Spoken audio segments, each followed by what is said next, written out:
think we are ready to get started. We have a full house here on Zoom tonight, Kevin, so that's pretty exciting. But I want to welcome everybody again, part of our draw series, our Hunt New Mexico 21 series that we have going on live here on Zoom webinar and live on Facebook. And just so everybody knows, we are recording this so that we can get it posted, keep it out on Facebook and get it posted to our YouTube channel here in the next few days. But throughout the last, I think, week and a half, we've had several live series, and we've talked about how to read the rules and information booklet. We talked about hunter education. We walked through the draw process last night and how to go in and apply for the draw. And so tonight, we're joined by Kevin Rodden out of the Las Cruces office, and we're here to talk about something that, quite frankly, I hope people don't ask me about because I don't know much about it. So I'm hoping I can learn along with everybody else here tonight. But I always laugh because we'll get questions that are like, how can I have a better chance to be successful in the draw? And I'm like, look at the draw report. And but I always hope there's no follow-up questions. So Kevin, we have brought you in. I hear that in a normal year in the Las Cruces office, there is maybe some banter, for lack of a better term, back and forth about using the draw odds and how it can help you and how it can you know, how you're using the draw odds to put in for the draw. So Kevin, if you'll start off, and who are you besides just Kevin from Cruces, and what do you do for the agency? Well, Tristana, thank you very much. Again, Kevin Rodden. I'm working out of the Las Cruces office with Game and Fish. I've been with the agency for 22 years now, and I've had a multitude of jobs within the department. Started off as a district officer in Magdalena, actually, as the data officer, working that country. Moved around a little bit, game manager, biologist within the department. Excited to be here, so thank you very much for this. And you're absolutely right. You know, it's no different than when I was growing up. Just whenever the new rules and information booklet would come out every year, I would definitely look at that. So I feel pretty fortunate to have the job that I do, because I do like looking at the numbers. I think Jeremy Lane, I'm going to point him out there in Las Cruces office, was kind of commenting about that, about the numbers and being a nerd number. So I'll definitely take that. I own it because I do like to play around with the numbers. So the draw odds, as you said, Tristana, can be very confusing, as with a lot of different things. And so hopefully tonight will be a good way to kind of show everybody how I use the draw odds report for when I apply for my hunts. I've got a different strategy, and so then I feel fortunate to be able to use this every year. So if you don't mind, we'll just go ahead and get started. Yeah, jump right in. I know you're going to share your screen and walk us through the process of even how to find the draw odds on our website. Absolutely. So the first thing, as you said, I'm going to share my screen and go to our Game and Fish website. And let me grab that right now. Hopefully that's everybody can see that. That is our homepage. So as you can see, the address up there is wildlife.state.nm.us, and anytime you want to go to it, go to this homepage.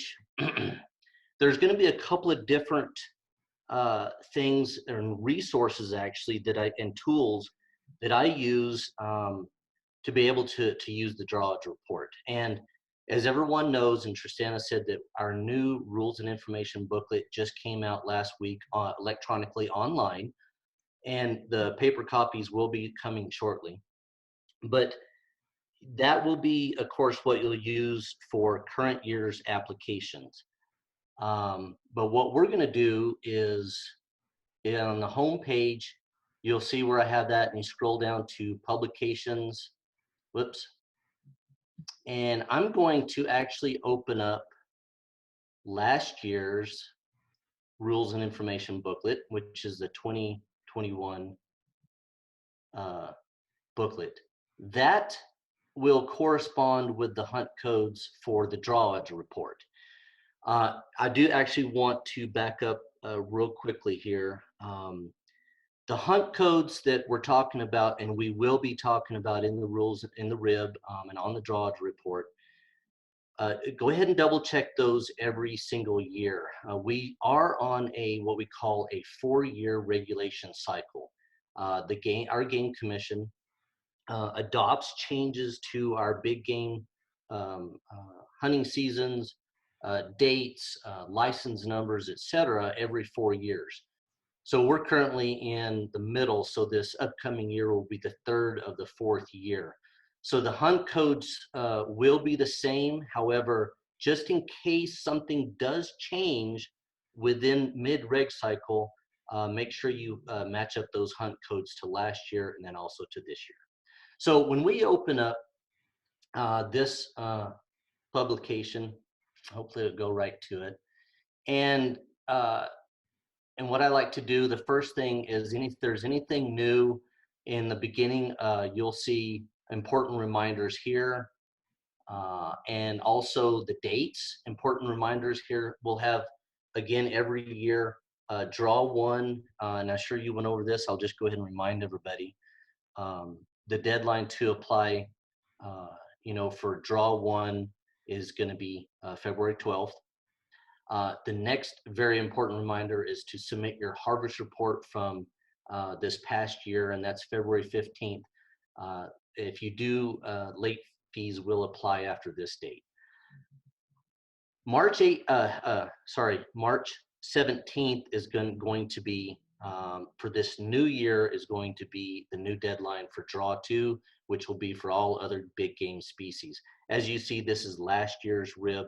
For March 18th was last year. Remember, March 17th is going to be this year's deadline.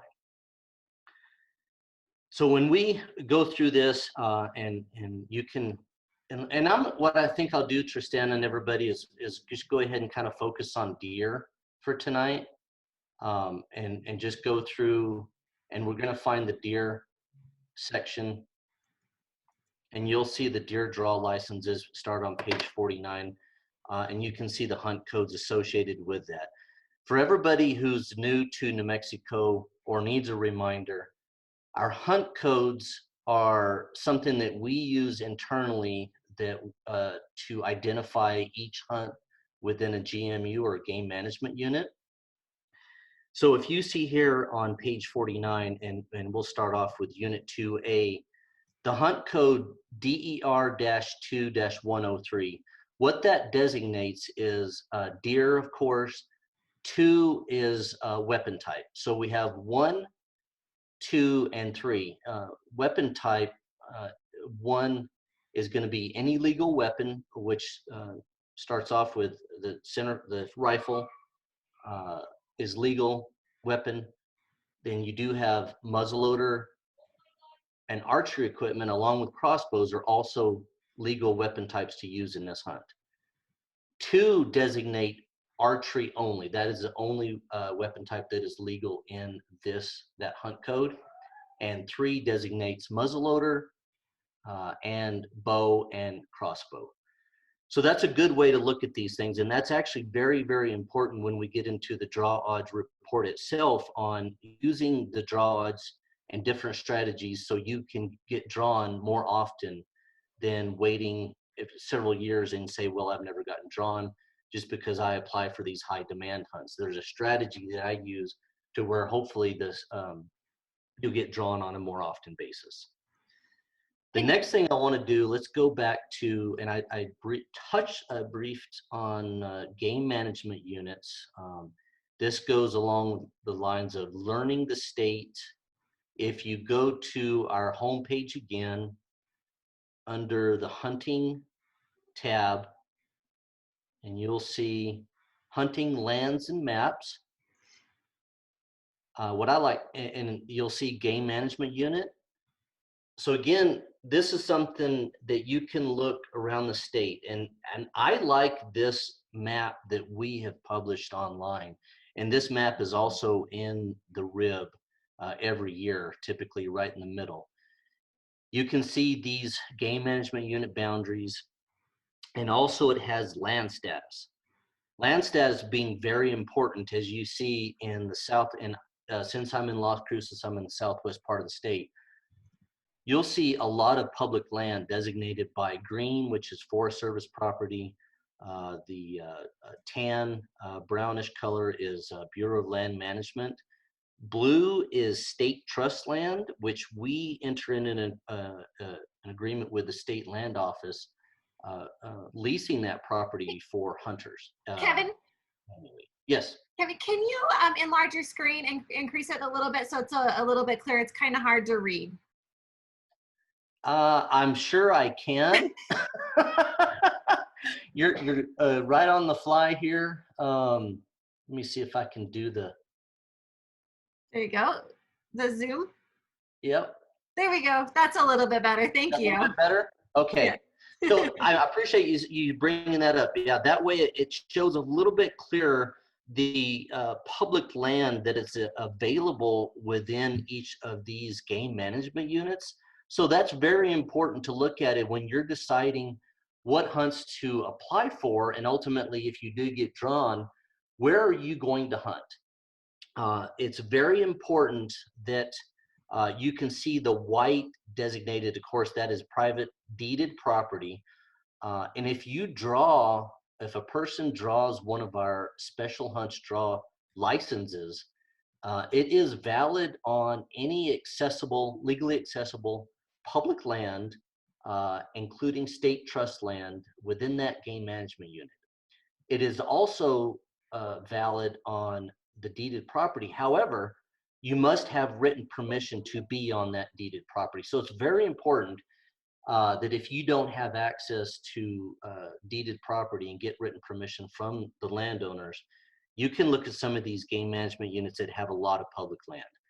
And we're very fortunate in the state to have a public land to hunt on, including state trust land, again, which, as I was saying, we enter into an agreement and lease that and have an easement to hunt on the state trust land. So we're very fortunate to have that ability to do that. So this is the game management unit. We've gone over the hunt codes. Look at the rules and information booklet.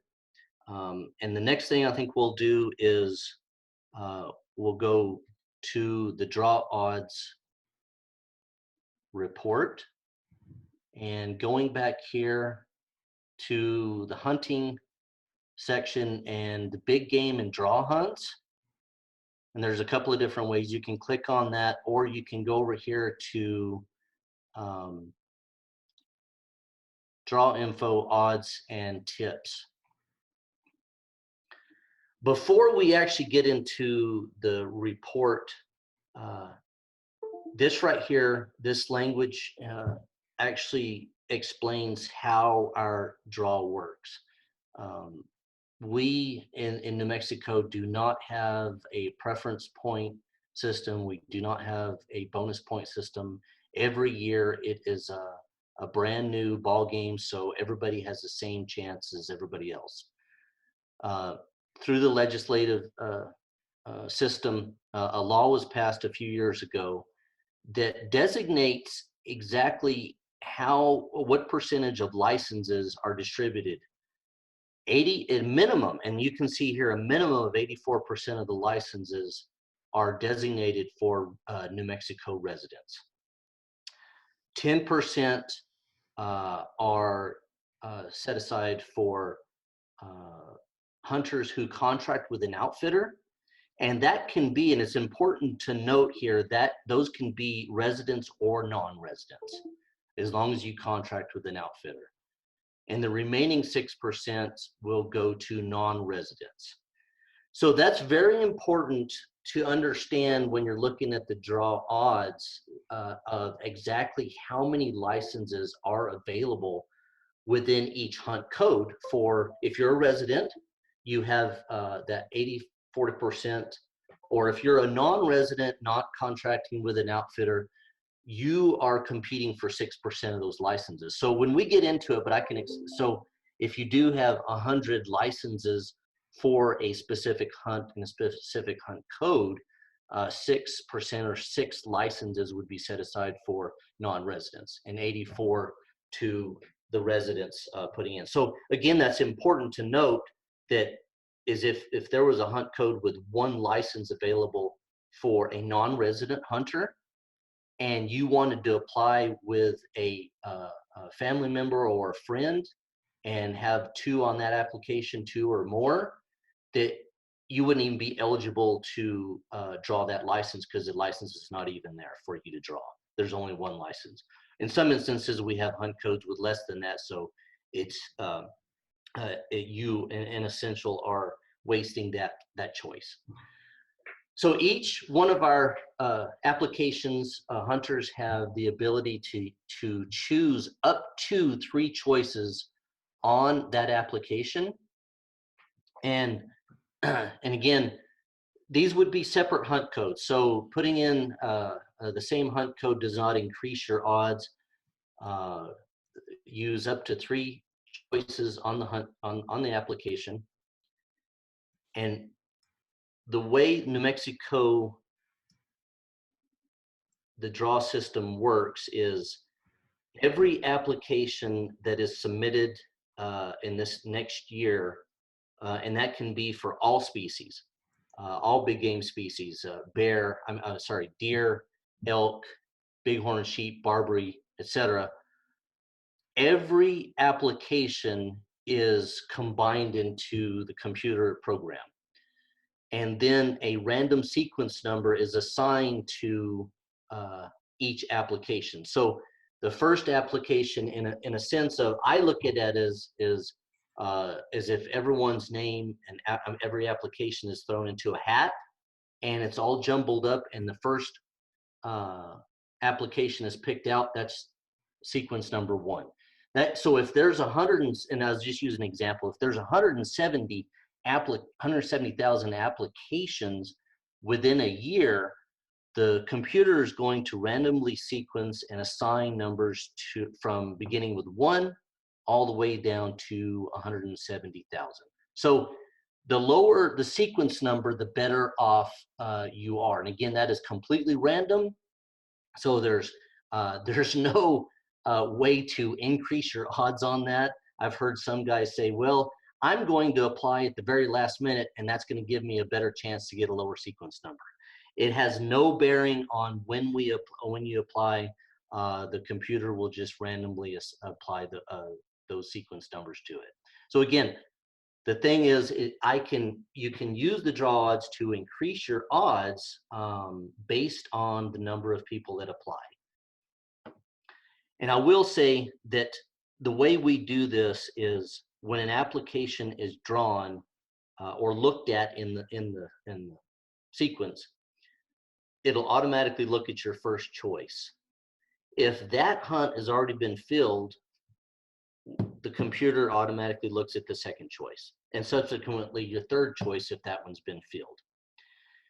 And it's important to note that, and I'll use myself as an example. Let's say I put in for 3 choices, and my first 2 choices are filled up, but it goes to my third choice, which is there's a license available. I get drawn for it. I'll use Jeremy Lane as an example too. His sequence number is higher than mine, and he doesn't get drawn even though his first choice is the same unit and hunt code that I drew as a third choice. So again, it's something that you cannot calculate your draw odds exactly using the draw odds report, but it's important to note that you could get drawn with your third choice before someone's first choice comes up. Hey, hopefully that makes sense. Kevin, we do have several questions on how the sequencing happens. So first of all, is the sequence based on every applicant for every species, or does the sequence change based on the species? No, in every application, regardless of species, is all in that computer program at one time. So we don't split them out by species, and we don't split it out by weapon choice or weapon type, I'm sorry. So everything is all in one big pot, no matter what the application is for. Okay. And then if you are attaching to a group, how is that sequencing determined? So last year I attached for elk, but not for deer. And so how would that affect my sequencing? What that does there is, again, the computer is only going to assign a sequence number per application. So it doesn't matter if there is one applicant on that application or up to four depending on which species you apply for. So elk is an example, or deer. You can put up to four applicants on an application.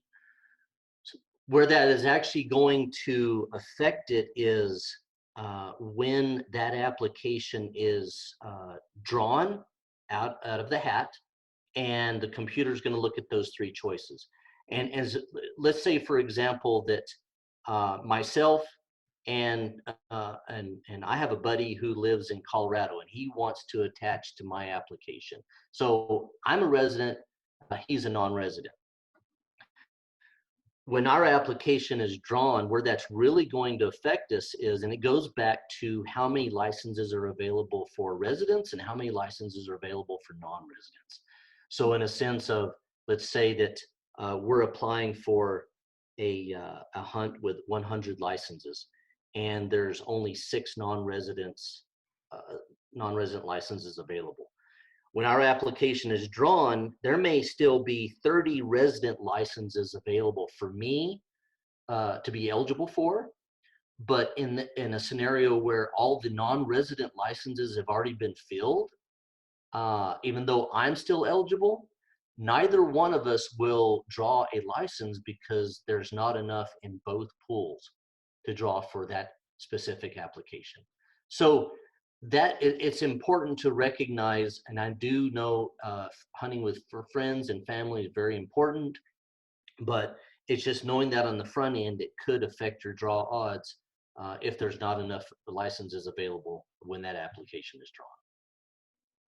And then if I attach with 4 people, how does it determine? Does it go with the lowest number, the lowest number that was assigned to our group in that sequencing, or does it go with the highest number that was assigned to our group in the sequencing? Again, going back, it would only be one sequence number per application. So all 4 people are going to be on that one application with one sequence number. Yep. Okay. So there wouldn't be a chance of having a higher or lower, because it's just looked at as one in the system until you're drawn, and then it'll look at how many applicants are on that application. Okay, and then I think you mentioned this, but I'm going to double check. If I apply for 4 different species, do I get 4 separate applications? I would get 4 different numbers in the sequence? Exactly. That's exactly right. Each application, no matter what that application is for, what species, you'll get a separate sequence number for each application. So as example, let's say you put in for or apply for 9 species, big game species, this year. You will get 9 sequence numbers this year. And it could be, and again, random luck could be high, low, we just don't know. But you'll get 9 of those. Mm-hmm. So can I make a plea that if anybody's lucky out there that they want to put in for me to let me know, because I'm never lucky in the sequencing. Well, hopefully we're going to help you out tonight, Tristana. How's that? We're going to help you get drawn. Are your chances? I think we hit all of the questions that came in about the sequencing, but if that changes, we can circle back at the end. Absolutely. I appreciate that. Okay, and before we go on to the actual spreadsheet and the draws, there is a couple of different things to add on to that, is that we do have a 4th choice. A 4th choice on that applicant, if you check that, when all of the applications have been looked at with 1st, 2nd, and 3rd choices, if there's any leftover licenses at that point, the computer will go back and, using the sequence numbers, of course, look at applications who have checked that 4th choice. And by checking that 4th choice, and also within that application, you are agreeing to accept a license that was not drawn through the first 3 choices in a specific area. So as an example, it's me as an example. I apply with 3 choices, and I also check the 4th choice option for the Southwest area for deer. My first 3 choices are all filled up. Computer comes back around to my application, and it looks at that and says, yes, he checked the 4th choice there, and then it looks and says, well, there is still a license available for archery deer in Unit 16, as an example, in September. Because my first choice is archery. It always goes back to the first choice weapon type. If I put in as a rifle for first choice, and there's only archery licenses available for 4th choice applicants, I won't draw that because I applied with a rifle. Or vice versa, if I applied with an archery equipment and there's only rifle licenses available for that, I wouldn't draw it because it looks at my first choice. Hopefully that's clear.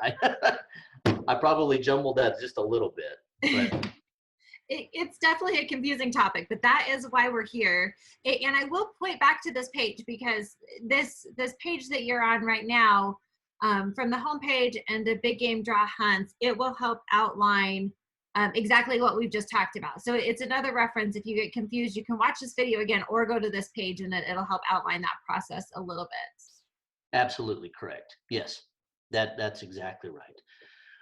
Real quick, we do have a 5th choice. Those are for population management hunts that in situations where we have an overabundance of, I'll just use an example of oryx, where on some of our hunts, and we need to set up population management hunts. If a person or a hunter checks that 5th choice option, they're agreeing to be on a list. They're not agreeing to accept the hunt right then and there. They're simply put on a list.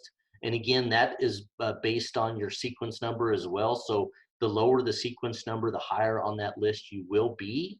So if we do have a population management hunt created, we will call the hunters on that list and ask them if they want to accept a hunt. And it really depends on where the hunt is going to be, when it's going to be. Sometimes those are very, very late notices. It could be within a week or 2. So someone may not be available, but the hunter does have the choice to accept that hunt or not accept the hunt at that time. So I think we're ready to go to the draw report. Trisana, are you good with that? One question that is, it's slightly off topic and slightly near topic at the same time, but can you clarify when it's legal to use a crossbow, or do you want us to come back to that in a future webinar?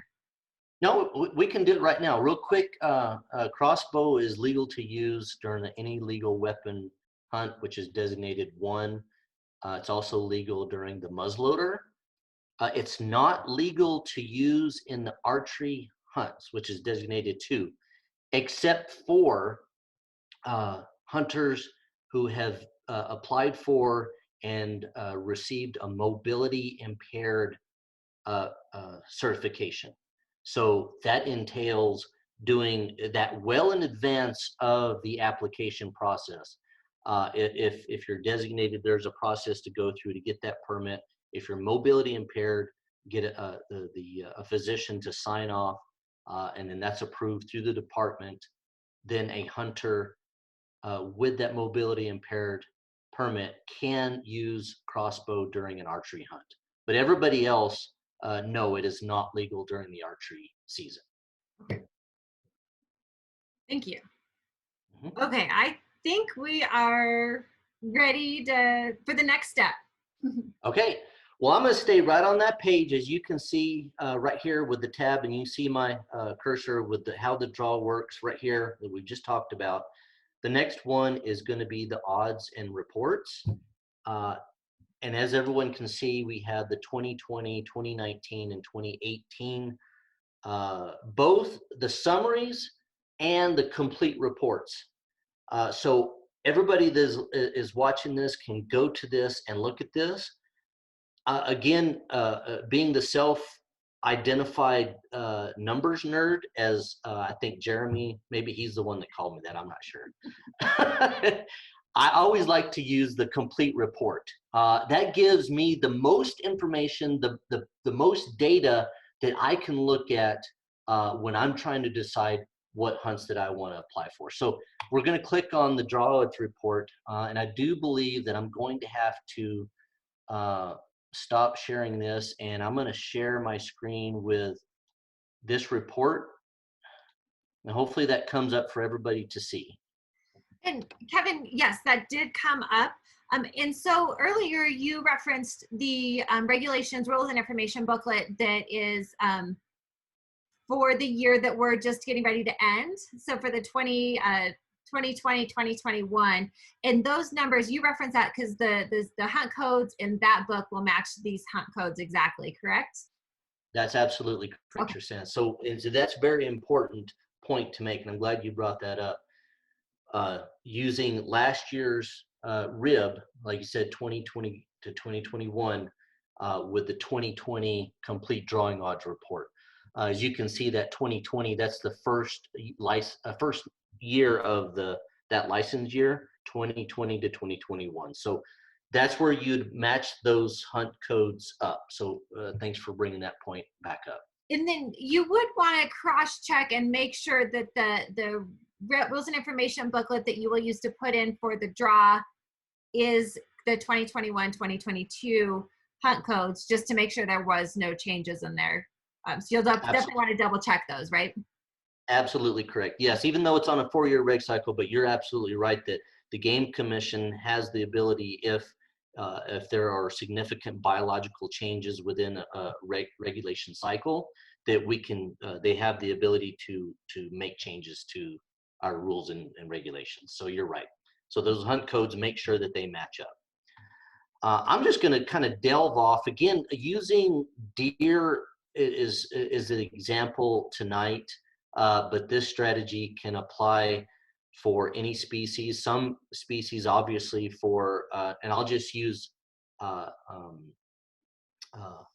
examples such as bighorn sheep, extremes that, this draw odds presentation is not going to help you probably with bighorn sheep, just because we have so many applications, so many applicants applying for such few licenses. That is truly luck of the draw every year.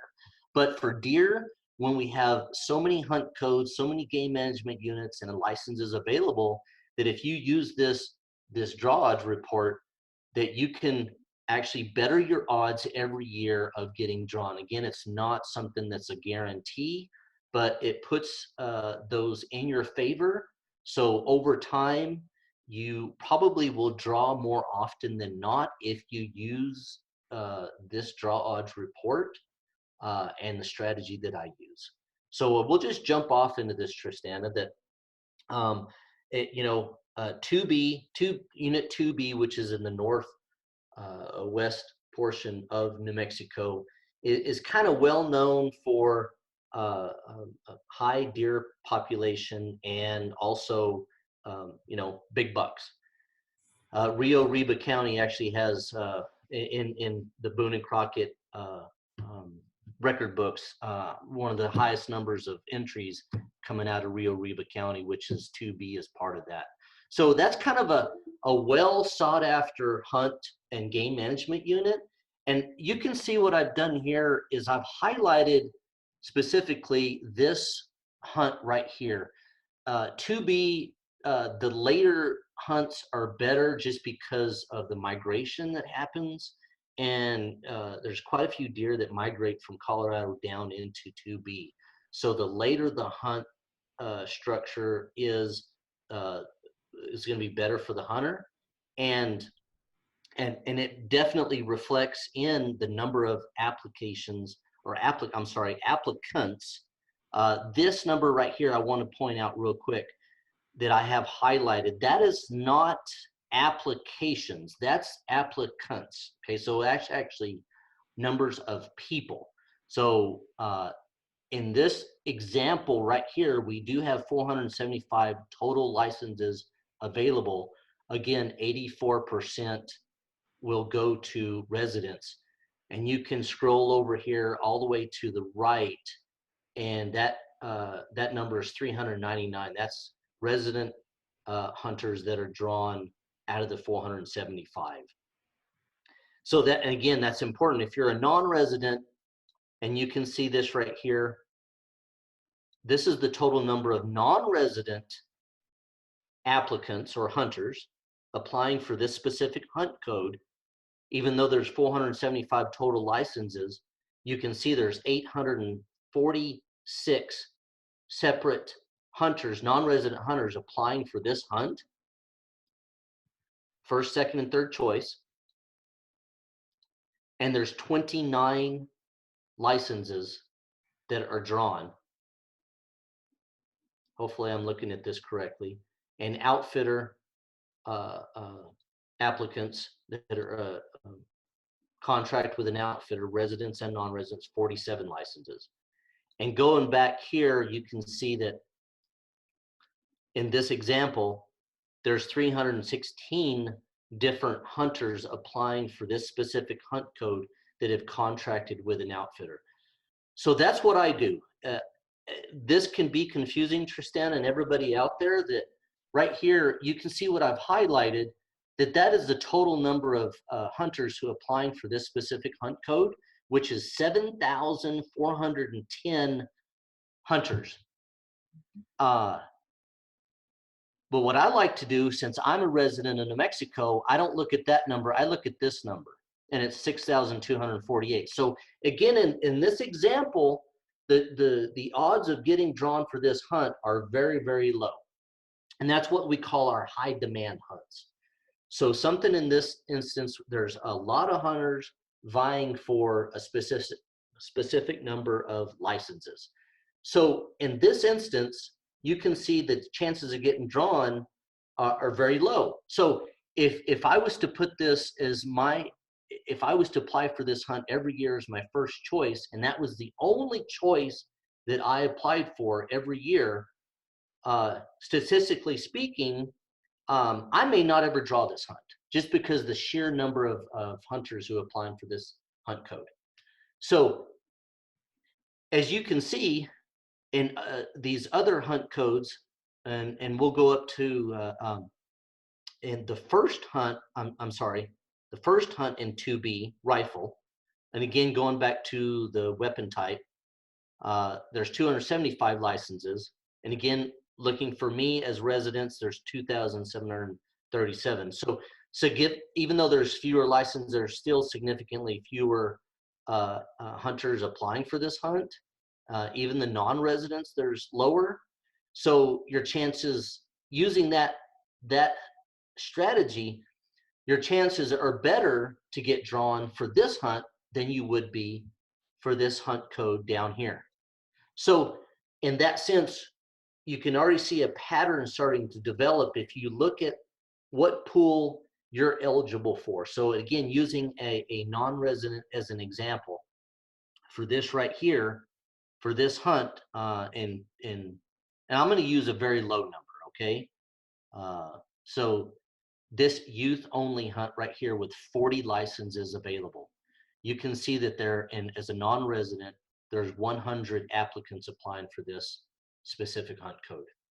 But going over here to here, because of the 6% quota, only 2 licenses are drawn for this. So again, it goes back to what you said, Tristana, that let's say there's 3 applicants on this application. They're not even eligible to even draw this license at all, because there's only 2 available for these youths, as a non-resident as example. So again, those are the little details that can be very confusing, but that's what I start to look for as I'm looking for what hunts that I want to apply for. And using that, this is an example. Let's say this is my first choice, because I know it's a high demand hunt. The odds of getting drawn for this are very, very, very low. But it's that pie in the sky, it's going for the gold mentality that it would be a phenomenal hunt to get drawn for. There's a lot of deer out there. There's a lot of big bucks out there because the migration is starting to happen. And it's a phenomenal hunt. So you might as well put that as your first choice. But that being said, if you did the same thing for your second and third choice with these high demands hunts, odds are over the next few years, you may not even draw a hunt just because every hunt choice is low draw odds. Okay, it's just statistically speaking, you probably won't get drawn. You could get lucky, but more than likely you won't. So what I do is I would put this as my first choice. And if I computer randomly draws me early, as an example, assigns me a low sequence number, then I'll get this hunt and I get to go on a fantastic hunt. But more than likely I won't. So what I do is, let's say I'm going to put this as my first choice. Then I'm going to come down to, and I'm just going to pick a number that unit 25, um, in unit 25, and this is using the rifle or the illegal weapon hunt codes, Tristan and everybody. Those are typically more high demand, but in this instance, in unit 25 down here, in unit 25 is actually west of Las Cruces, south of Interstate 10. We have 2 rifle hunts that we offer in that unit, 100 licenses in each hunt. And you can see that the total number, again, using the 84% for me as an example, 84 licenses, there's 352 people applying for that as residents and competing for 84 licenses. So, and in this instance, there's actually there's not any hunters applying with an outfitter. So more licenses are automatically going to go to the resident pool just because of that. And that could be non-residents drawn that. But you can see here in this report that 94% were drawn to residents, 94 licenses. So as you can see the pattern, my second choice, my odds of getting drawn for this are significantly higher than the 2B hunt, which was my first choice. So you can do that then with your third choice, and I'll just pick an example, just scroll all the way down to DER-2, again, which is designated for archery only equipment. And I'll use, I know one of these typically has leftover licenses available. This should be unit 24 with our coos, or some people say Cow's whitetail. It's named after Dr. Elliot Cow's, a naturalist back in the 1800s. But coos or Cow's whitetail, you can see here that only because of the low number of hunters applying for this hunt, only 14 licenses were drawn, and there were 60 licenses available. So using this strategy, I'm going to get drawn for this hunt more than likely unless something drastically changes. That's why, Tristan and everybody, it's important to look at multiple years to get a pattern of the average number of hunters applying for these hunts. And in this instance right here, let's say the computer looks at my first choice, and those licenses have been filled. My second choice, which was unit 25, second rifle hunt, those were filled. Looks at my third choice. In this instance, for whitetails in unit 24 with archery equipment, there's a license is available. I'm going to get drawn. So in this scenario, if I get really, really lucky, I'll get to go to 2B because that's my first choice. But if I'm not lucky and it assigns me a very high sequence number in the computer drawing, I still get to go hunting, because using this report right here, last year there was licenses left over. So you can start to see that pattern. That's my strategy I use every year, and I'm able to go hunting every year. And it may not be my preferred weapon type, because I mean, just about, there's a lot of hunters who just use archery equipment, or just use muzzleloader, or just use rifle. In this instance, I'm willing to go out there and put rifle down as my first choice. But since I want to go hunting deer every year, I'm going to grab my bow and I'm going to go hunt whitetails in September. So you can start to see that Again, this won't work for every species. And again, the best example is going to be bighorn sheep. It just really doesn't matter. You just apply for bighorn sheep and hopefully you get drawn for it. But in this instance, with a lot of hunt codes, a lot of licenses available, in this instance, you can get drawn. Now, there is one thing I wanted to point out that this right here is, and I'm going to go all the way back up to the Unit 25 example, that you cannot truly calculate your draw odds to exactly, okay? And I know that's confusing, but in this instance, I'm still competing for 84 licenses on the front end, and there's 352 hunters that are applying for this hunt. But in this scenario, as you can see, there's the second choice applicants, there's 188. Someone else's first choice, they could have applied for 2B and got drawn for their first choice, and their second choice is 25, but since they drew their first choice, they're automatically kicked out. So your draw odds are actually better than what they are depicted here if you just go with the total number of applicants per hunt choice, so first, second, and third, and divide that by the total number of licenses available to you. So in this instance, you can see that on the front end, you're looking at, and again, like I said, this is not going to be total. It's actually be better than what it's going to be. But in this instance, 84 divided by, and I'm gonna 352. That's 23.8% chance, or I'm sorry, 23% chance. But it will be better than that because someone's first choice could automatically got drawn before my second choice is looked at. So again, it gives you the base number to look at. But again, using the strategy of what these numbers are actually telling you, in some instances, there's leftover licenses available. And one quick point, this is a really good one right here as I'm scrolling down. You can see Unit 29. There's 170 licenses total available in this hunt. 16 were drawn as a fourth choice. And remember, everybody, when we talked about fourth choice, that's after all three choices have been looked at for every application. So if you were to look at this hunt code, I would put this as my third choice because I know that my third choice will be looked at before a fourth choice will be looked at. Therefore, in this scenario, I'm guaranteed to get a draw I'm guaranteed to get a license based off of last year's draw odds report. So again, there's several different ways to look at this.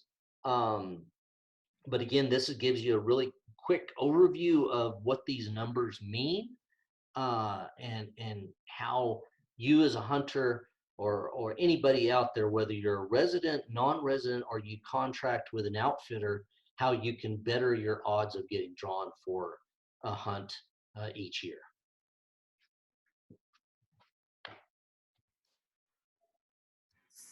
So you're looking at it and saying, okay, I'm going to put in my first choice for a trophy class mule deer or Coues deer. And then knowing that your chances of getting drawn are limited, you're going to go ahead and put in for something that you get the opportunity to go. And while it may not be a massive deer, you still get the opportunity to go and put meat in the freezer.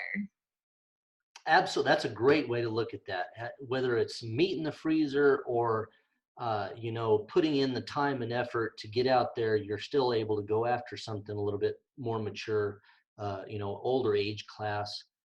It's completely up to you as a hunter.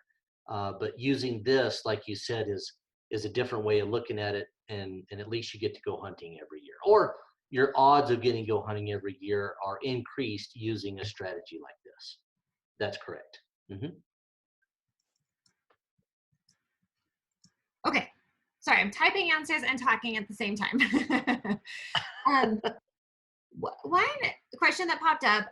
So if the total number of first choice applicants are less than the licenses available, does that mean you will automatically get drawn if you put in first, second, or third choice for that hunt code?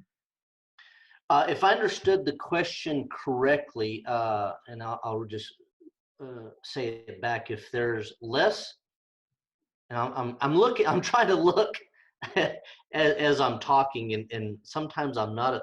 Here's a great example right here. This right here, if I understood the question correctly, using 100 licenses are available, and there's only 60, and as a resident, there's only 68 first choice applicants for that hunt. In that scenario, no, it's not a guarantee, because again, it goes back to when the application is pulled out of the hat and looked at, the computer is going to look at all three choices. So as an example, someone could draw this hunt as a third choice on their application before someone else's first choice application is pulled up. So again, it's very important to look at all three choices on this example, because there's 339 total applicants for this hunt, not just 68, which is the first choice. So hopefully that answered that question. I believe so. And feel free, if you guys have questions, go ahead and type them in. I'm doing my best to keep up with everything here in Zoom and kind of monitoring the Facebook page just to make sure we don't miss anything over there. What is the percentage of leftover tags, and is there a strategy for applying for leftover tags? So every year, and again, going back to, hopefully I can find some here real quick. When we have all three choices are looked at, and if there's licenses still available after that scenario, fourth choice applicants will be, if they're eligible for a specific area and weapon type, they'll be automatically given that fourth choice license. Each year after that has been done, after the first, second, and third, and then fourth choice option has been looked at, we still have licenses left over for deer. For most of the other species we don't, but for deer specifically we do. And that goes back to this example right here was my third choice. There's only 14 licenses that were even drawn, or I'm sorry, issued out last year. So that means, based off of this scenario, there's 46 licenses that were still available out of the 60 that we offered to hunters. So those 46 and any other leftover licenses, we typically will offer those leftover licenses later on in the summer. Typically, and again, there's no hard and fast date, but typically late July, early August. We'll offer those up as a first come, first served basis through our website. We'll typically open it up on a Wednesday at 10 a.m.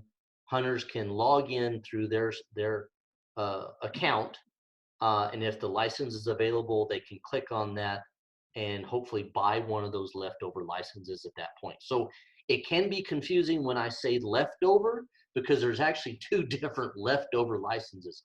Leftover after the first, second, and third choices are looked at, and we'll assign fourth choice. And there's typically leftover licenses after that. And then this is a great example right here. This archery hunt in Unit 24 for whitetails. Last year's scenario, there was 46 licenses that we offered up to hunters in, I believe it was early August. And those typically sell pretty quick. So, when we do get the information out on when we're going to offer those up, hunters are definitely advised to log into their account early and be ready to buy one of those licenses pretty quick, because they do go very fast. They do, within seconds sometimes. You got to be very quick on the buttons. Yes. Yes, it's just like with our hunter education classes right now. They are filling up literally within about 5 seconds. It's crazy. That's absolutely right. Yes. Yes. So, Kevin, as if this isn't complicated enough, how when you're applying for hunts, how do you factor in a the harvest success rate as well? Um, That's a great question, and I neglected to bring that up. And actually, what I'll do is I'm going to stop sharing this screen, and hopefully I can do this without losing something. I'm going to go back to our let's see, share. Let's see, share my screen. I'm going to go back to our website. Hopefully, everybody can see that. And let's just go ahead and every time just go click on the home page like I did here. Can everybody see that now? Click on the home page. You can go back to the hunting tab, okay? And scroll down under the hunting and you'll see harvest report information. Click on that on the front, and on the right column you'll see each year we publish harvest reports for each species. So in this, you can see here we've got beginning with pronghorn, oryx, javelina, ibex, etc. For the 1920 season. Again, for this current year, 2020 and 2021, those harvest reports, we will not generate those until this summer because the hunts are still going on right now and we don't have all of the data that we can compile. We won't do that until the summer. But using past harvest reports, and again, I look at these, of course, for my job, and I typically generate the oryx and ibex reports every year out of the Las Cruces office. So again, being a numbers nerd, I look at these, annually. But I'm also a hunter, so the deer harvest report, and we actually have them for previous years. So it's always good to look at multiple years to get, because some years, and I'll just use an example, a rifle elk hunt in October is a 5-day hunt in the Gila. And let's say it rained 4 out of those 5 days, and the success rate that year is very low because of that circumstance. So using an average over several years is a good way to approach and say, okay, well, based off of this, the population is X and the success rate is doing really well here. So I'll look at a deer harvest report. Again, I don't compile it. Can everybody still see that? Can you increase it? It's I can see there's some stuff up there, but that's Gotcha. So I'll do the same thing, and okay. Is that better? There we go. I can read that now. Okay, so this is for the 2019 to 2020 deer harvest report, and it actually goes back, Tristana, and again, you brought this point up before.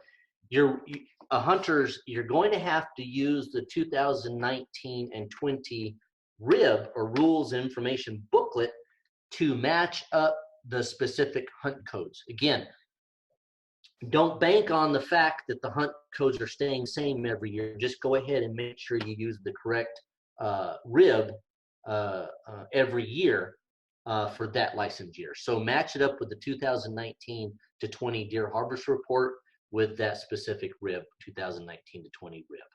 In this instance, you can see the hunt code. And let's actually use my example of 2B, the last rifle hunt right here. That was my first choice, remember? Mm-hmm. And we had 475 licenses available. Success rate was 48%. So that means of the people, the percent reporting, we had 93% of the hunters who were drawn for that hunt, 93% returned their harvest report.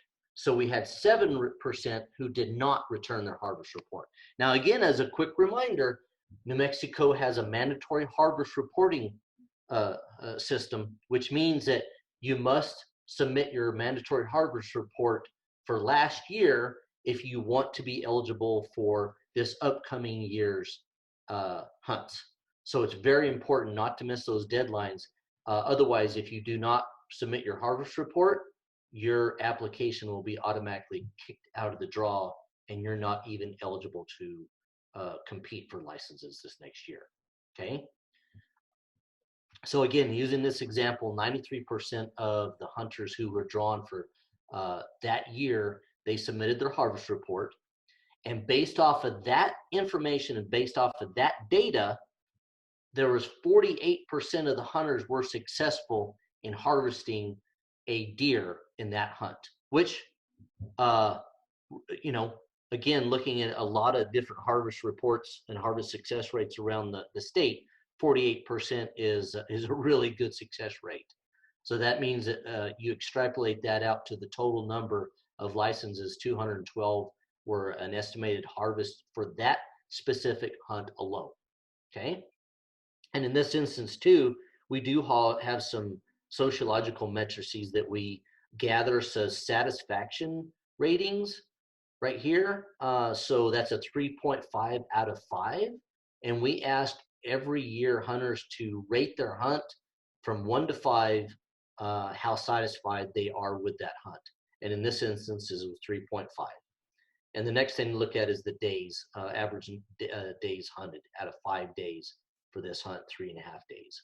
So using this report and looking at it several different years, you can see that the success rate for here, again, going back to that is why it's a high demand hunt. There's a lot of bucks available out there to hunt. It's a high demand hunt, low draw odds to get drawn. But if you do get drawn, you're going to go in for a pretty good hunt. Same thing as, I believe my second choice was Unit 25, second rifle hunt, 100. You can automatically see the 29% success rate for this specific hunt that year. Again, previous years are definitely going to be different. But also look at the first rifle hunt was 38% success rate. So even different hunts, again, those are going to have different success rates.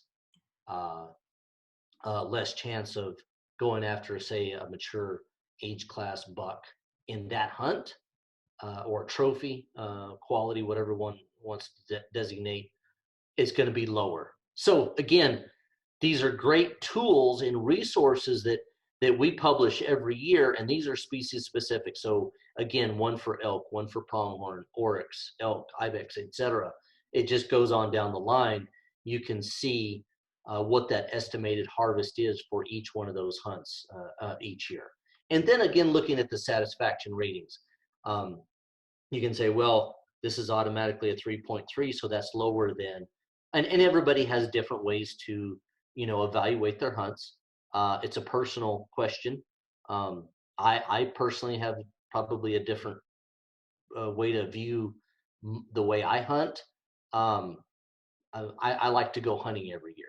So that's the way I rate my hunts. If I'm out there hunting, I'm typically going to rate it a little bit higher, not necessarily based on what I see. But again, that's personal for everybody. But Tristana, that's a really good question to ask about the harvest reports every year. And each, like I said, each one for elk as well. And you can look at for specific hunts. Some years are different based off of weather patterns, or whatever the case may be. They're definitely different. But look at those success rates right here. Again, this hunt right here, 50% success rate in the Burro Mountains. So again, low license numbers in this instance, 35, but rough, half of the people that hunted harvested a deer. So that's a pretty good success rate. Yep. So again, good point. That's another resource and tool that you can use on our website to plan your hunts each year on, and that's what I like to do is look at a lot of these instances where the success rate is actually increasing, which is telling me that it could be based on a lot of different things, but the population more than likely is increasing, which is going to give me a better chance when I do get drawn for that hunt, that I'm going to have more animals out there to actually go after. And so I'm going to have a higher chance of harvesting something on an annual basis. using those two strategies. So do you have a hint or a tip to get all of these spreadsheets up on my computer screen and compare them with the rib at the same time? You're asking me to do? No, I don't. I think what you're going to be looking at is multiple computer screens, Tristana. Maybe have 3 or 4 different up on your desk, and have different windows and open at the same time. But again, maybe you're going to throw me under the bus again, maybe because, again, I'm a numbers nerd. I actually create my own spreadsheets, Excel spreadsheets, using this information. And I'll put different columns with success rates, and also with the draw odds on the total number of licenses I'm eligible to apply for, and the total number of residents that applied for a specific hunt. So that's what I do and I keep that updated every year to show the changes or the trends. Again, as a biologist, we always like to look at trends, whether it's success rates, buck to doe, or fawn to doe ratios as an example. And so that's why those Excel spreadsheets are really handy, really useful, and to show that trend each year. And I will say that when I first started this, there's a lot of hunts that were used to have leftover licenses, and they don't now. So I predict that's only going to get worse, which is good, because that means hunters are getting more engaged. They're looking at this. They're saying, okay, how can I increase my odds of getting drawn? Here's the data to do it. And in that sense, because we offer these licenses, let's get them out in hunters' hands. That's what we're here for. And so using this information and resources, I think is good. So I appreciate the opportunity to come in and speak about this. I feel like this could be a good business model for someone, and maybe somebody's already done it, to put all this out there and share sheets, share spreadsheets. No, you're absolutely right. And Tristan, maybe I'll do that when I retire here in a couple of years and start a consulting business using your data that you provide on your website. Exactly. Exactly. No, I think it's a really good point. This information, we're here for, obviously, for everybody, and whether or not the hunters utilize our websites, but call us. This is an example. I had 4 or 5 phone calls today about this very topic, about hunters getting ready to go out, and they want to get drawn, and they're frustrated. Well, here are some tips and ideas on to increase your draw odds. So this is definitely not going away. We're here for, I enjoy visiting with hunters about this, because this is fun stuff to talk about. Again, I feel very fortunate to have this job, in this sense of, I look at the numbers, I like to do it. I'm a hunter myself. And so if I can help other hunters get out there and enjoy, hunting, that's what we're here for. So again, this has been a great forum, great platform. Okay, I do have several more questions, so I'm going to jump into those. Okay, is there disability hunts with specific codes, and are the draw odds and harvest reporting different for those, or are they all lumped in? Again, if I understand correctly, I'm going to use, are we talking about hopefully mobility impaired hunts? Yes. Okay. Yeah. So this is a good example right here. You can see I'm going to keep the harvest report open.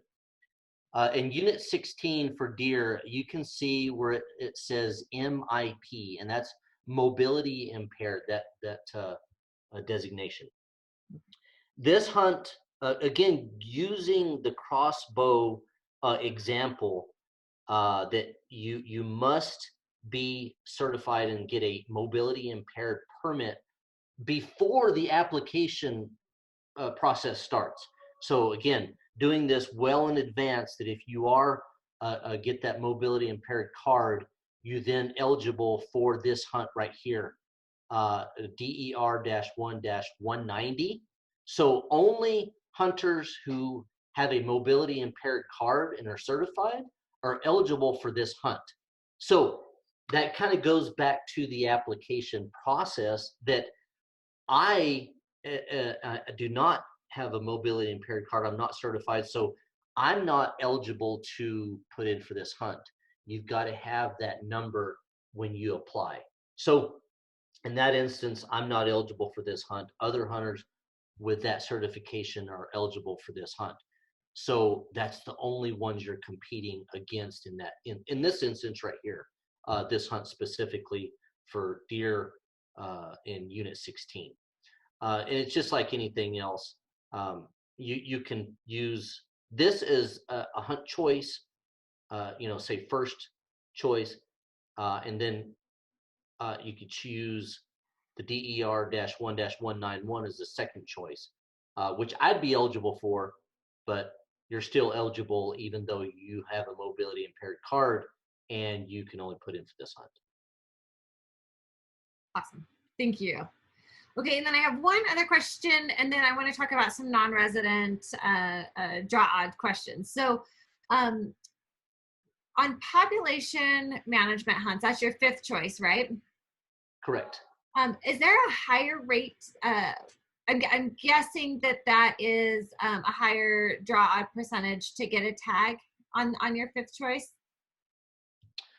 Not necessarily. There's just really no way to calculate those draw odds. It does, in a sense, increase your odds versus not having a license at all, because you are on a secondary list.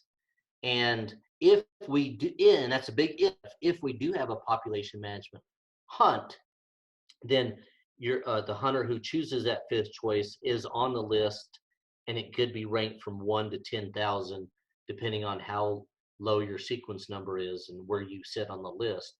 But you do increase your odds that way. So in that sense, in the general sense, you are increasing your odds of getting just any license for that year if you check that fifth choice. That's correct. And just to back up, for the population management hunts, those are not guaranteed every year. It could be based on a whole variety of factors. I know drought has a big thing on it, a huge snowpack that pushes large herds into various areas. So there's a lot of potential impacts that could cause a population management hunt. It's not something that we necessarily have every year. But if the opportunity comes up, then if you've selected the fifth choice, then maybe you get to go on that hunt. That's absolutely correct. It's definitely not something that's guaranteed. And I'll use the example of Fort Bliss, which is south of White Sands Missile Range in Oryx. We do not have a public hunt structure on Fort Bliss every year. And that is because of the military restrictions. I mean, it's obviously a highly secure base. You're not just going to let anybody go out there and go hunt. And so it's not a guarantee. Some years we've had them, some years we have not had population management hunts. But in this example, let's say last year we didn't, but this next year, Fort Bliss officials call us and advise that they've got some oryx in some very sensitive areas that are causing some problems, maybe some vehicle collisions, and we need to remove those oryx. Then we can work with and collaborate with Fort Bliss to set up some hunt dates, total number of licenses, and it's probably pretty low in that scenario just because each one of those hunters needs to be escorted by either military personnel or game and fish personnel. And then we'll just start calling hunters off that population management oryx list, and then we'll call the first person on the list, give them the option and say, well, here's the hunt dates. It may only be one day, and it may be something very quick, like this coming Saturday. Do you accept the hunt? And if they agree to those parameters and they're willing to go hunting on a short notice and maybe only 1 or 2 days, then we'll allow them to go into their account, purchase a license, and then give them instructions on when and where to be for that specific hunt. And of course, what they're allowed to do on that hunt. So Tristana, that's a really good point, that you may increase your odds of getting a license that year, but it's definitely not a guarantee, because like you said, it's based on populations that we need to reduce in specific instances. It's not a guaranteed hunt every year like we do with our special draw hunts. Mm-hmm. Good point. And then is there a way to figure out what your sequence number is? Is it in your customer file, or is there a way to get that information? I'm going to defer that question to you. It's not in the account from mine, and I've looked. I don't see it anywhere in the account. I don't see that that's available anywhere. Not for us to look at. And I am not aware of it being out there either. That doesn't mean it's not there. I just don't know about it, but I am not aware of us publishing the sequence numbers. But we do publish some population data. Is that correct, for different species? Populations. So far as like population estimates? Yes. So in this instance, if you'll go back to, and I'm going to stop, see if I can't. I'll use I'm going to go back to. Let's see if I can do this. Hopefully here.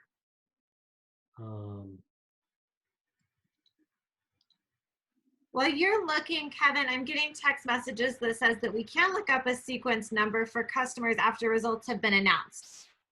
So okay. So I've never done that, but apparently we can.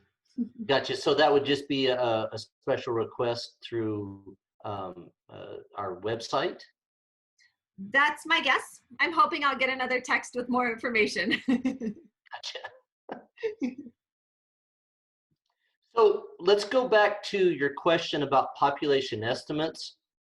That's something that, again, any hunter, everybody's more than welcome to call, and it could be, in this instance, let's say the elk biologist, Travis Zaffarano, or the deer biologist, Warren DeVouvier, or me as a regional biologist, and ask for that information. In this sense, in this case right here, let me increase this real quick as I'm talking.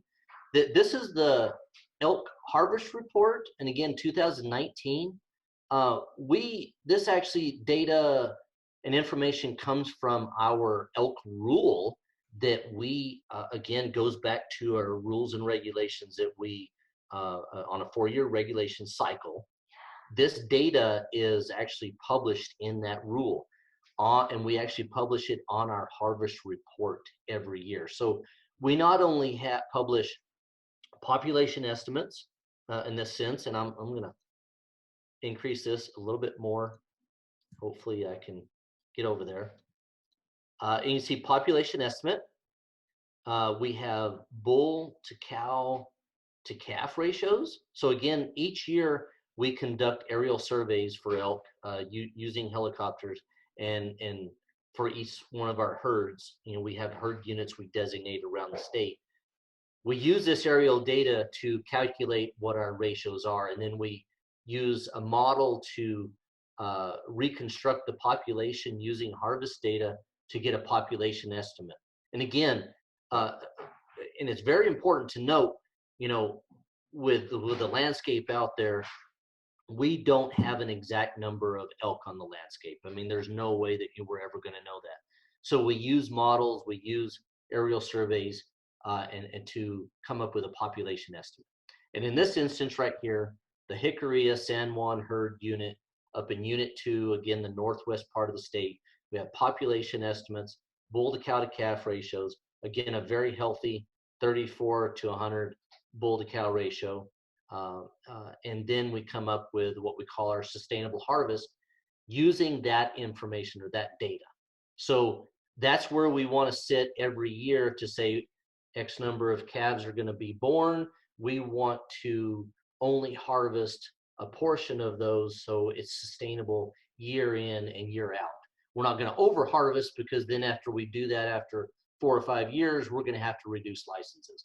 So what we want to do is actually issue number of licenses that was within that population estimate and is sustainable. So in this instance right here, you can see each one of our herd units. We have population estimates listed along with bull to cow to calf ratios for each one of our herd units. So again, but I still welcome hunters to call us. I mean, call us with any of this information if you're curious about a specific bull or to cow ratio or buck to doe ratio for deer in a specific unit, or not necessarily a specific unit, but maybe, because the population crosses that social boundary, what the buck to doe ratio is for a specific area.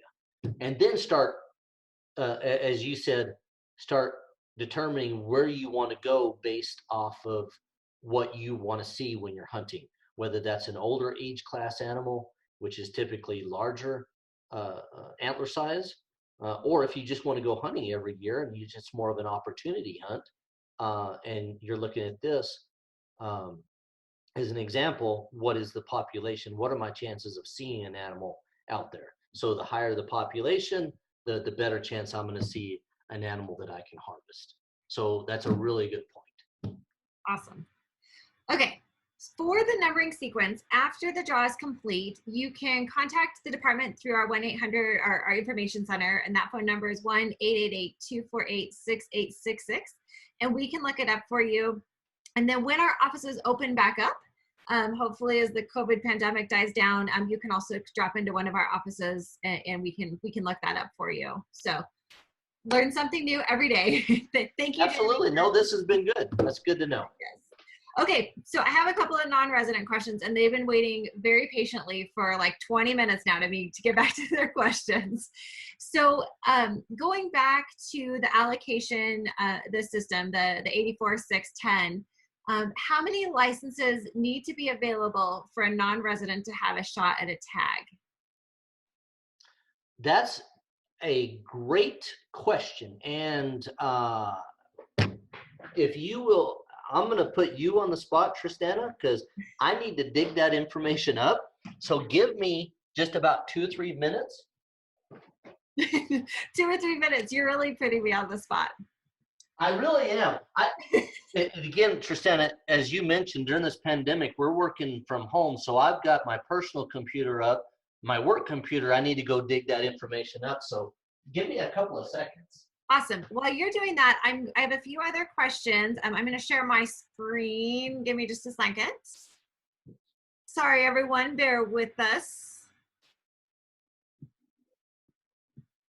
For those of you that might have missed the beginning of the presentation, if you are looking for the information that we're talking about, you can go to the Game and Fish Department main page. It is right here. I really hope I have the right thing up since I can't quite see what's on my screen. You can click on hunting, big game draw hunts, and that will give you this button here that says draw info, odds, and success tips. When you click into there, you're given these three tabs, and so it will give you the option. It tells you more about how the 84%, 10%, and the 6% pools work. And if you click on odds report, it will give you the 2018, 2019, and 2020 draw odds, the complete reports, and the summaries. So if you missed the beginning of our presentation and are trying to catch up, this is a great place to start so that you can look at those draw odd report. And again, Kevin, just tell me when you're ready, and I'm going to keep babbling until you tell me you're ready. I'm ready to go. Yeah, I actually had it up on my work computer a while ago. So. Well, there you go. So yes, so everybody was asking and wanted that information. This is the best place to stop. So again, it's hunting, big game draw hunts, draw info, and odd success tips, and then click on odds and reports, and that'll be there. Okay, and I'm going to stop sharing, Kevin, so you can take back over. Okay. So again, so for everybody, the question was, what is the minimum number of licenses that need to be in the hunt code for a non-resident license to be drawn?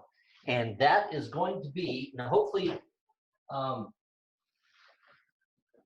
so in this scenario, you're going to need a hunt code that has at least 13 licenses in that hunt code for a non-resident license to be drawn.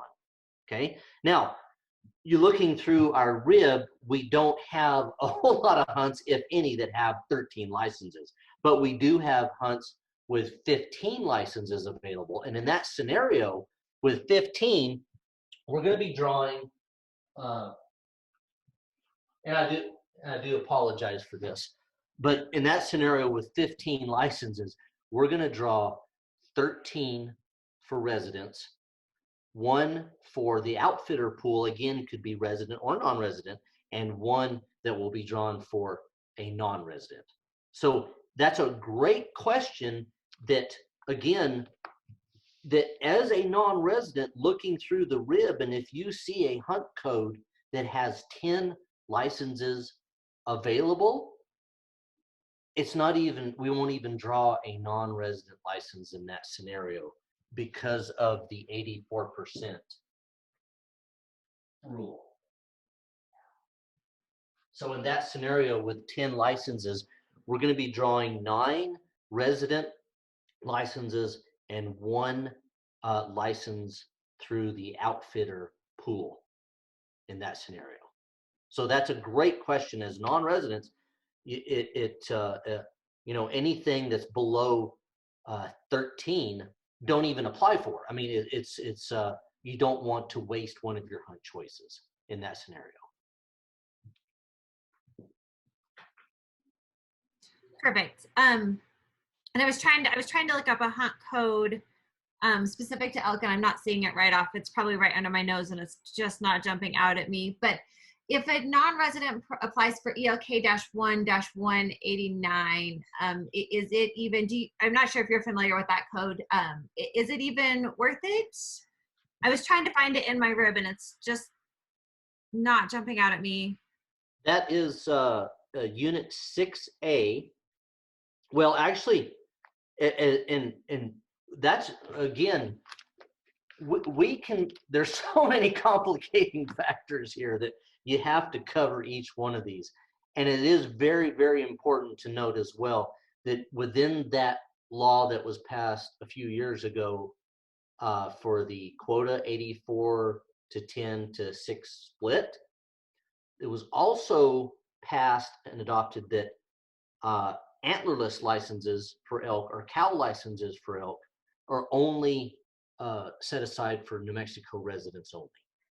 So that's something, and I looked at it in last year's RIB, ELK-1-189 is a cow hunt or an antlerless elk hunt in Unit 6A with 99 licenses available. But again, as a non-resident, not even eligible to put in for, and that's based off of that law that was passed through our legislative body a few years ago. Correct. So along with those as well, we do have wildlife management areas around the state for different reasons. Those licenses for those specific only to a wildlife management area or New Mexico residents are eligible for. A non-resident is not eligible for those hunts at all. So again, looking at, again, it's not only the total number of licenses for a hunt code, but specific hunt codes for bag limits or areas to hunt are only available for residents. So it's important when you're planning these hunts. That's correct. Mm-hmm. It's a great point. And then another question for you, Math Wiz, on those non-resident tags. If there is 30 tags available, how many tags could be allocated to a non-resident? Out of 30, and I'm going to double check my spreadsheet real quick. You're looking at, so again, in that scenario, you're only looking at 1 non-resident licenses drawn. 21, 30. That's absolutely right. You're looking at based off of those draws again, because the way the law was written, that a minimum of 84% has to go to residents. And so if you were to issue 2, then that would fall below that line. So in that instance, with 30 licenses, you're only looking at 1 non-resident license being drawn. So I always say when I get those questions, somebody has to get drawn. And if you don't put in, you don't get drawn. So yeah, so I know those odds are really low, but I tend to like to put in for a big mule deer because I just love them. But if I don't put in, I'm not going to get drawn. And if I kind of have to hope that somebody else doesn't put in so that I have a better chance of getting drawn. But somebody has to get that tag, and it's all the luck of the draw. So That's not, you're absolutely correct. We will draw that one license. Again, don't apply with a buddy in that scenario because you're automatically kicked out. But you're absolutely right. You might as well put it down because we will draw those licenses. That's correct. Cool. And can you one more time explain that if there's 30 tags, how many go to non-residents? Can you explain that one more time? In that scenario, you're looking at 30 licenses for that hunt code. 26 of those 30 licenses will go to residents. 3 will be issued to the outfitter pool, hunters who've contracted with an outfitter, and 1 will be issued to a non-resident. So that's the split, 26, 3, 1. Mm-hmm. It's definitely a little bit confusing, but yeah, it's interesting. All right. So I have a few more questions popping in. We've answered a couple of these. Kevin, when you hear someone say, I haven't drawn in X amount of years, so I'm getting messages on my phone, Facebook, and so bear with me here. But when you hear someone say, I haven't been drawn in 8 years, how do you reply? Well, you're very unlucky. But no, no, and again, we do have to go back that if you're applying for hunts that don't have leftover licenses, luck does play, into it every single year. Just getting a low sequence number, but more than likely, and I talked to a lot of hunters in my career, is that they're thinking, well, they just want to be able to put in for that 2B hunt every year and only put in that only hunt in 2B. So what it takes is, again, putting in for different hunts with maybe different weapon types, using a bow, or maybe in a completely different area than what you're normally used to going hunting. As an example, maybe you live in Farmington and you want to hunt 2B, but you want to be able to hunt. Well, maybe come on down to the Southwest area where in Unit 25 or Unit 24 where there's licenses available. And it may not be your preferred hunt with a rifle in the rut, but at least you're hunting. So I think it takes us, and we're all humans. We all have the same mentality of we know what's comfortable for us. And so maybe it just takes us stepping out of our comfort zone, calling us, anybody that wants information about a unit that they don't know anything about. That's what we're here for. Kind of goes back to what I said about there's a lot of people within the department that are available to answer questions. And again, I will say that I think we're all like to talk to hunters. That's part of our job. That's what we like to talk about. So get out of that comfort zone a little bit, maybe ask some questions, go look at some new country. I like to do that. I was thinking about applying for the northeast part of the state this year because I've never hunted up there. I won't know anything about it, but I will call the local district officer, the game warden, and visit with them. They are a great resource. Our game wardens and our biologists are fantastic resources. You can call them up, visit with them, and then you can start learning new country and start to say, wow, well, there are some pretty big animals down here, and it turned out to be a really good hunt. So I just kind of throw that out to every hunter out there. We're available to visit anytime about any of these hunts. Absolutely. Okay, I think I am about caught up on questions. and I know I'm really putting you on the spot with this one because we didn't prepare with this, but I've done that several times and you're doing great. One of the comments that I have seen over and over again on Facebook, and we have a couple here in Zoom, are about the preference point system. And New Mexico does not currently have a preference point system, and it goes either way. Last night we were talking with Ross, and I grew up in Arizona, and it was 12 years between my deer tags over there. And I couldn't even put in for doe tag because I really wanted a specific mule deer hunt over there. I mean, I couldn't even put in for a doe tag, and it really goes both ways. So eventually I got my tag, but I went a long time without even the potential of hunting a doe or even just going hunting for that species. So do you know if this has been discussed, or is this something that would need to go into a commission rule, or do you know what level that conversation would have to happen if it does happen? Well, there's actually a couple of different scenarios that actually could happen. And again, I've worked for this agency for 22 years, and that has been brought up multiple times. I mean, that conversation, whether it's preference points, bonus points, and I'll show my age here before I answer this question. When I was growing up, actually, in hunting, and I got my hunter safety card when I was 10 in 1980. And so this goes back to that level. I believe it was in the early 90s, we, as an agency, actually instituted a preference point system. And if a person was to keep their unsuccessful cards, it was a paper card. If a person was to keep 5 consecutive years of unsuccessful cards, they would automatically be put in for a special drawing. Unfortunately, what happened in that scenario, it just, and again, I have my personal opinions about this. In that scenario, it didn't work. There were still too many people that didn't draw after 5 years, and then it blew up. And so it was disbanded. It didn't actually go through.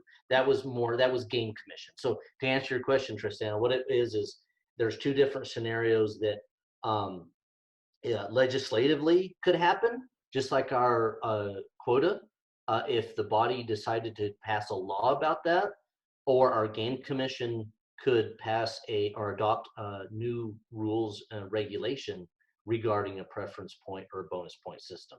So yes, it has been talked about. And again, I have my personal opinion about this. I know, and I go on the internet and I look at all these other Western states. I believe Idaho is like us. They don't have a preference point system. A lot of Western states do, whether it's preference point, bonus point system. It's been talked about, pros and cons. I guess I'm not sure if I can give my personal opinion here, Tristana, or not. I'm putting you on the spot. It's hard to say, and I guess I've hunted in both systems, and there's in my opinion, there's pluses and minuses to both, and I know I'm not the right person to make that final decision. But I think it's all a matter of what side of the ridge you're on. Yeah, I mean, I'll just say that I like our draw system the way it is. I really do. And again, that's kind of what we've talked about for an hour and 40 minutes now, is understanding the system that we do have and how to, better your odds on getting drawn. And again, it kind of goes back to, I guess, in a lot of instances that we need to understand what the rules and regulations are before you can go forward. And ultimately, just like any rules and regulations that we do have, if the game commission decided to go in a different direction for whatever it is, there is a process to go through, and hunters will have the opportunity to voice their opinion about that potential rule change. And I'm not talking about preference points. This could be anything that we're talking about. Hunt code. Season dates, license numbers, etc. We do have a system in place where the public has the opportunity to submit their opinions, give their comments, whether they like it or don't like it, every 4 years in this rule cycle. So there's an opportunity for us to be involved as a hunter, as a sports person, to come in and give your opinion, be involved. Mm-hmm. Well, that's a great way to put it. Okay, I have a few more questions coming in. A lot of them are questions that we covered earlier in the presentation. So in light of the fact that we have been talking for an hour and 40 minutes, I think we can go ahead and start wrapping it up. I know people still have questions. You can always reach us. If you reach out to the Game and Fish on any of our social media channels, Facebook, Instagram, Twitter, or TikTok, you can message us and we can help answer questions or connect you with Kevin to put him back on the spot to answer questions. You can also call our information center 1-888-248-6866. Due to COVID restrictions, we are working from home, and that does mean a limited number of people that can answer those calls. So please be patient. And you can also email us at ispa@state.nm.us. I do want to quickly remind everybody, the draw one, next week we're going to be talking to Casey Cardinal, who's the turkey biologist, and to Rick Winslow, who is the bear and cougar biologist. And we're going to be talking about those draw one applications and what that means to put in for an application and how you get your over-the-counter to hunt bear and turkey. The draw deadline for that is February 10th. I have my dates mixed up. I believe it's February 10th. Double checking while we talk. And then, of course, the deadline for the big game, the deer, elk, oryx, ibex, bighorn sheep, all of those is March 17th. And that does close at 5 p.m. So if you're in the system at 5 p.m., it will kick you out. So make sure and have those done plenty of time ahead. Apologize, I should have known that date off the top of my head. Yes, March 10th to apply for bear and turkey. So make sure and get those in and join us next week. Kevin, thank you so much for your time. I know you've spent hours putting together this information, or maybe years putting together this information. So thank you for an hour, almost 2 hours now of your time to present this. And we want to wish everyone best of luck in the draw. No, absolutely. Yeah, I can say definitely, like you said, good luck to everybody in the draw. I appreciate it. Thank you for everybody's time tonight. And again, if anybody has those specific questions, yeah, give us a call.